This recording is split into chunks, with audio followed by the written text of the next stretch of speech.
ভাই এখনো সময় আছে। তোর কথা শুনে আমার কি মনে হয় জানিস, এই পৃথিবীতে কেউ যদি আমার শত্রু থাকে তাহলে একমাত্র তুই আছিস, না হলে এই শুভ কাজে কেউ বাধা দেয় রে। ঠিক আছে রে, ঠিক আছে, তোকে আর কিছু বলছিনি, তুই বি করি ফেল। পরাণপুণ্যবাসী সাবদুলের কন্যা তুই না খাতুন 10,001 টাকা দেনমোহরের পরিবর্তে তোমাকে শাদী করতে রাজি আছে। ভাই এখনো সময় আছে, আর একবার কবুল বলার আগে ভালো করে ভেবে দেখ। কি ব্যাপার, কোনো সমস্যা? না না, কোনো সমস্যা নাই, আপনি বিপণনের কাজ চালু রাখেন। তুই চুপ কর।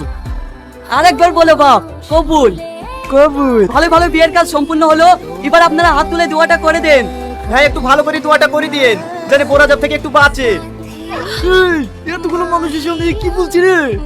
আরে আরে সবাই জানে তোর সংসারটা যেন ভালোভাবে চলে, তার লেগে দোয়াটা করছে।